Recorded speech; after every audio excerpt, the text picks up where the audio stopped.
It's almost 2 years into the life of the Masari-led administration in Katsina State. And the question is, how has he improved the key sectors like education, health and housing? Governor Aminu Masari joins us now live in the studio to explain his achievements so far. It's a pleasure to have you join us on the News Hour. Thank you. Now, you've been the governor for Katsina State for almost 2 years. We made a decade education structure because when we were campaigning, we promised the people that our concentration will be on education. Because we are talking about restoring Katsina to its past glory. And Katsina was known, at least in the northern part of this country, for producing the best brains in terms of qualitative education. And even the first and second generation and third generation of Nigerian leaders who came from part of northern Nigeria, most of them schooled in either Katsina or Katsina State indigenous, including the current president of Nigeria. So we could say we have history. And in fact, we produced 2 elected presidents, and from one state, I don't think there's any state that has so far beaten that record. So I think it's all product of good and sound education before. So we met a situation where from the public schools, not up to 5% were passing the senior secondary school examination certificate that will give them opportunity to go for higher education. So we said our priority will be in education, and we started very well on education. We now have built over 1,000 rehabilitated classrooms in the primary school level. Our concentration is more on the foundation education, that is the primary and secondary school education. We have about 20 boarding schools, and right now we have renovated and improved over 70% of them, and the others are on the drawing board. We are doing the bill of quantities. So I think our concentration and in fact our presence in education is clear to everybody in Katsina that we mean business. Likewise in the health sector, we have renovated and upgraded our 3 major premier hospitals, employed over 500 medical and workers that are currently going under induction course to serving all the clinics. Our intention is to provide the basic requirements in every general hospital, public primary healthcare institutions, and what we call the in-between between the general hospitals and the primary healthcare. So we have healthcare centers, and we are also working to make sure that in each of the 361 there is a functional primary healthcare center to deal with the local people. All right. Before you came on board, rustling has been a major challenge in that area. How have you been able to deal with it since your administration? You mean the cattle rustling? Yeah, cattle rustling. I think what we did when we came in, it was at its height. That was in 2015. And we realized that that forest borders Zamfara, Kaduna, Kebbi, Niger. So we could not do it alone. So we agreed, the states, to pool our resources together. Eventually, all the northwestern states came together under the general officer commanding in Kaduna, and we were supported by the president and the chief of defense staff, and all service chiefs were there. We agreed to confront, including the Air Force, the civil defense, even custom were there because they have helicopter for surveillance. So we all pulled our resources together and worked for 6 months to bring it to a manageable level. Then we devolved to our states and created security outfits. In our own case, we created 11 along the forest area, and we were able to achieve 80% success. Then we engaged the cattle rustlers themselves, because we realized not all of them are criminals. Some have been pushed into the forest due to circumstances of the activities of vigilantes who are killing them randomly. Any Fulani man they see on the street, or any Fulani woman they see, they will slaughter them like they slaughter rams. And the bandits in the forest were coming, invading the village, killing villagers, abducting women. So we realized that the problem has to separate criminality from the herdsmen. And we have succeeded in doing that for the last 6 months. There haven't been any major. Very interesting thing that happened. Somebody went and stole a goat and ran into the forest. It was the Fulani that caught the man with the goat and gave to the police. So you could see now really we have a relative peace, and the responsibility now is maintaining and sustaining the peace, providing the basic infrastructure for the cattle rearers so that they remain as cattle rearers and improve their livelihood.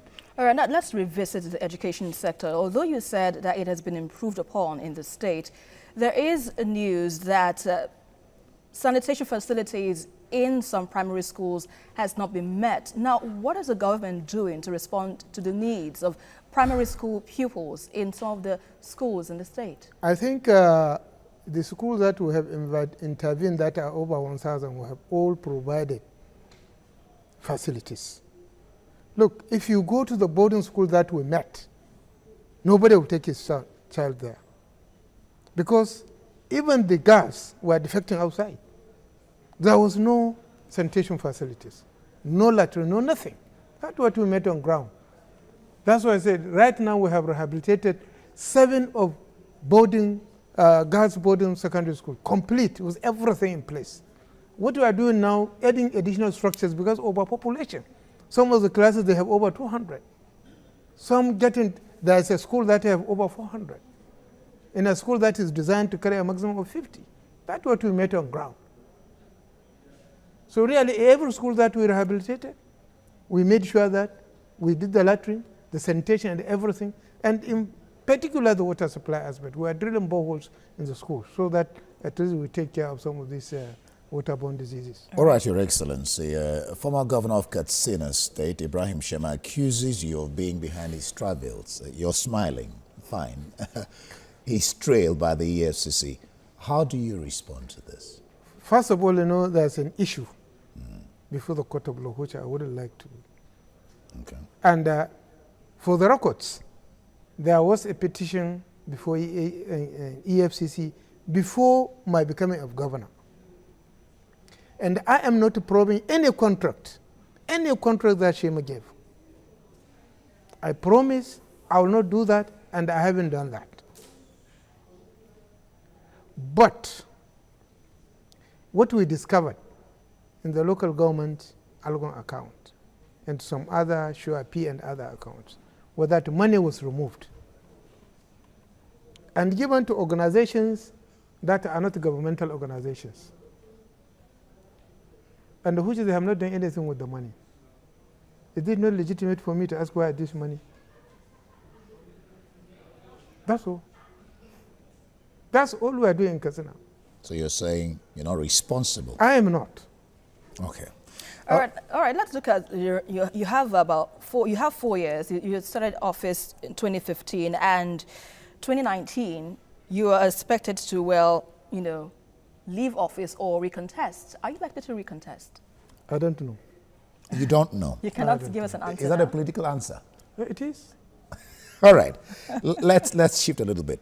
Once a Speaker of the House of Reps, now a governor, how have you weathered the storm? What difference for you? What are the differences? How have you managed to shift from one to the other?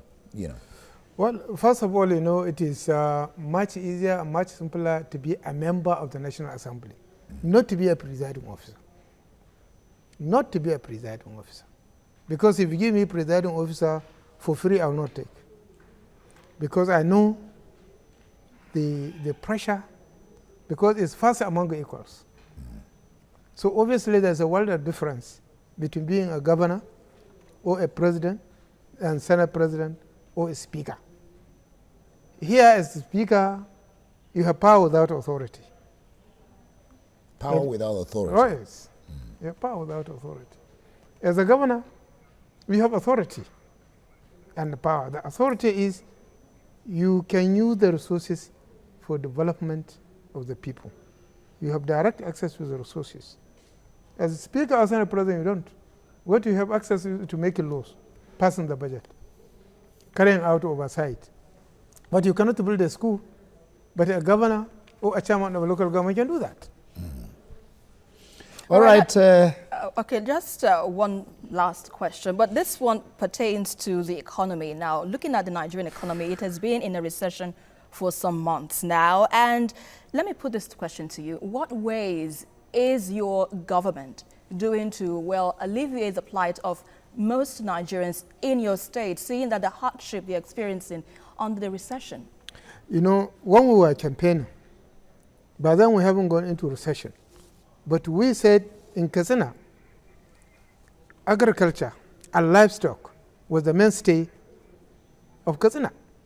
And the Katsina was making its contribution to the northern Nigerian, run of northern Nigerian government. And since agriculture is the mainstay, 90% of the population are dependent on agriculture and livestock. So if we work on agriculture, we'll be providing employment for majority of the people. So what came from the federal government in terms of emphasis on agriculture helped our position. And we believe through agriculture you can easily go out of recession and forever. Because agriculture is there. The money, what you realize in agriculture, directly goes to the people. And they create businesses, create manufacturing, and revenue will come to the government. All right. So we believe if we invest heavily in agriculture and livestock, it's a more sustainable, more dependable source to sustain us as a country. More jobs. All right. Thank you very much, Your Excellency Aminu, Masari, Governor of Katsina State, for spending your time on TVC. Thank you very much. Thank you.